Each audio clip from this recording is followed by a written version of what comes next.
Hi, I am Cynthia Ng and you are tuning in to a special edition of AWANI Review where we take a closer look on management strategies, leadership and entrepreneurship during COVID-19.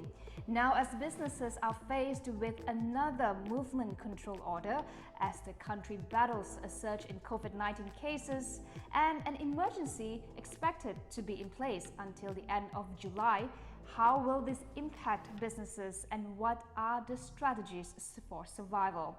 On our AWANI Review tonight, we speak with SME Association President Datuk Michael Kang. Dato, thank you so much for coming on AWANI Review to speak with us. Now, today is the start of MCO 2.0, whereby businesses in 6 states in Malaysia will be under a 2-week lockdown. For now, we do not know whether this will continue, but let's get a sense of your assessment about this MCO 2.0 and are businesses better prepared this time around for this second lockdown? I think the second lockdown will be a bit different compared to the MCO 1. I think businesses should be able to prepare, because the first lockdown, there's no experience, they doesn't know what to do. I think now most of the businesses, they should able to know. As a leader, they should know what to do. They should adopt the new norm of business models and new way of doing business to make sure their business sustainable and able to move forward. What is the conversation on the ground when you speak with businesses, SMEs, and the micro enterprises? Have they recovered from the impact of MCO 1?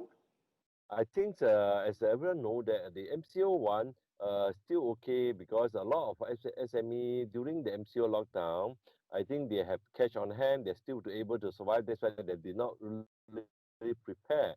So 2020 is the whole year's gone. So most of the SME are surviving. So they try to survive in year 2020. So 2021, they tried, most of the SME, we talk about the recovery year. But a lot of SME still breathing when during recover. Then some of the SME are finding a way to survive, to recover themselves. I think this lockdown, I think most of the SME did not expect, so they thought 2021 should be able to move forward and start their business, to recover their business. But suddenly announced lockdown, which MCO 2, especially those 6 states plus 2 wilayah, I think those SME are facing quite huge challenges now because most of the SME do not have cash on hand.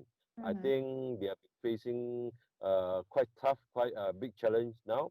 So I think most of the SME had to find way, to survive, how to manage their cash flow, how to manage their business, how to find a new norm, a new way of doing their business.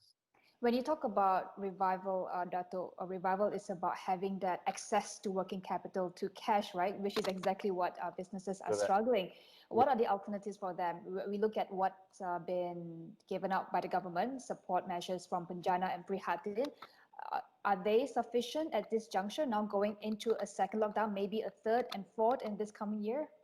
That's what we are looking at. I think for the last year, I think the Prihatin and Penjana, I think it's good enough to assist the SME to overcome their pandemic, to make sure most of the SME able to survive, to recover. I think this year, this lockdown, definitely the SME need big help from the government because I just mentioned a lot of SMEs still breathing. They do not have enough cash. They need cash from the government. They need a package from government, especially extend the moratorium or assist to pay the rentals and also the staff salary. If not, most of the SME are not able to survive. I don't think 2 weeks will be able to recover, to outlive the MCO. A lot of SME on the ground, they feel that to reduce the numbers of the spread of the COVID, I think we need at least 2 months. Are they prepared for a 2-month lockdown, the eventuality of a 2-month lockdown? This is why a lot of SME told me if 2 months, they are rather shut down their business for 3 months. To make sure they're able to sustain after lockdown, after MCO, or maybe 2 or 3 months later, they only start business because now already January, next month February, Chinese New Year, the business definitely will be slow. Mean that they try to find a way to survive if able to make their business income for this month, then next month they can able to survive to pass through this lockdown. Dato, in November, quoting a report, media report, you said that some 100,000 SMEs have closed down since the first MCO in March. And this figure, if I were to recall statistics from the Companies Commission of Malaysia, this figure is 3 times higher. That is what been reported by the Companies Commission. So why is there such a big gap in numbers? No, are we missing the full picture here? No, I think you can see. You see, whatever report to the SSM to close down, you must make sure your accounts is clean. You did not owe people money. You have to do out all the account, fill out all the audit account, done, to file it to the SSM. Then you can only to close down. So the balance, I think they have not done the close down because they are still bleeding. They're still not paid as a vendor yet. They have bank loan. They have not paid some of them not even paid their staff yet. So I think the account are not able to close. You cannot close, you cannot close down, cannot file it to SSM. You cannot wind down. So those is quite a huge number now. So those companies are looking at how to revise it. It's possible they can restart their business, recover, or find a new venture into a new business or diversify to other business, see able to recover by 2021. Then they can continue. If not, I think those companies after done all the account, pay all the debt, pay all the bank loan and whatever, they only can, then they're able to close down. If not, they're not able to file to SSM. So would you say the situation is actually more dire than what we are seeing right now? Yes. When we come back, we take a closer look on survival strategies for SME. Stay tuned.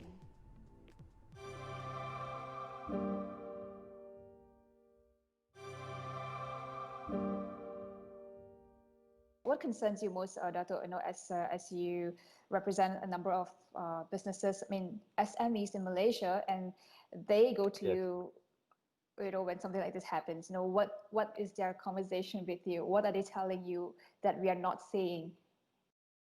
They are especially when those told me, like especially like today, there are a lot of SME, especially in retail, in the mall. They want to team out. They say they're going to shut down for 1 month.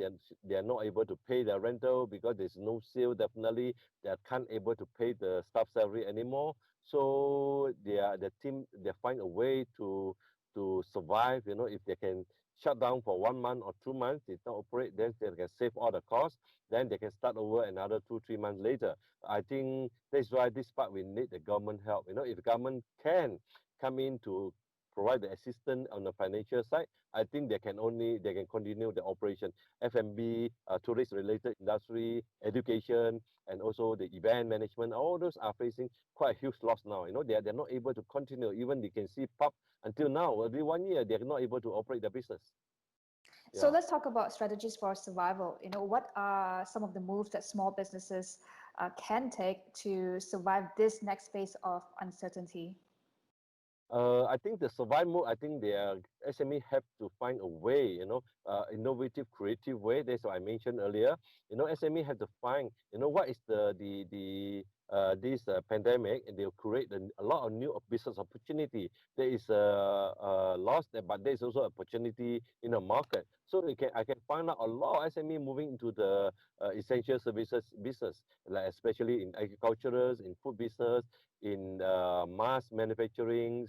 I think Malaysia previously, I think we only a few handful of mass manufacture. Now I think more than 10 companies or even 20 companies are manufacture masks now, even include the critical item. Okay, so Dato, personally, we want to also know how have you been managing the impact from the lockdown, the subsequent MCO, and the ongoing pandemic. You run businesses as well. What were some of the life lessons that you've learned during the first lockdown that you'll be taking into the second one? I think the most important, I think from my experience, which I learned from this pandemic, I think a lot of opportunity was created. I think SME need to adopt, need to do the mindset change. You see the business, when you do a business, you cannot continue with the traditional way. You must learn how to, what they call the creative, innovative, find what kind of business are able to generate cash for you. That is most important. I think SME have to find a solution which businesses which can able to generate cash for their company. So they have to focus on their what they call their capability or their unique selling proposition, which is their expertise is. What are some of the bright spots that you're seeing? Would you be able to offhand tell us about maybe some of the companies that have done really well in pivoting and making something good out of the opportunities that has arisen from the pandemic? I think those company which making well, those are using embark into the digitals, and those are doing export business, like especially like furnitures, like you talk about even the E&E industry, these electronics, you talk about food manufacturing, essential services. They are all very good business. Even some of my members who doing the food manufacturers, the sales is double. The orders from overseas are coming in more than last year is double than the previous years. You know why? Because a lot of countries locked down, they're not able to manufacture. They need food to eat, so they order from us.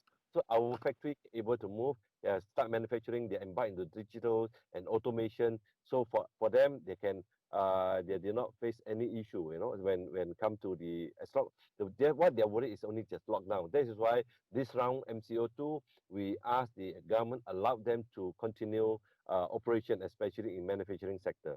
Those who are doing the international businesses, or even the link with the international supply chain, you have to continue their business so that our economy can able to sustain.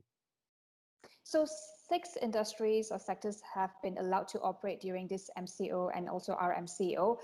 Do you think that's enough at the moment, or what kind of other support do you think that is needed to keep the economy up and running and to keep businesses afloat? Six industry is just only key industry. I think the government also allowed those 6 industry related supply chain. The whole supply chain are able to operate. I think this is only the main. So those who are related to those six industry supply chain, or they are allowed to continue to operate. I think most of the SME are able to continue, but there's only certain industry have to work from home. Certain industry, they have no choice. They have to go to the factory or even the manufacturing site.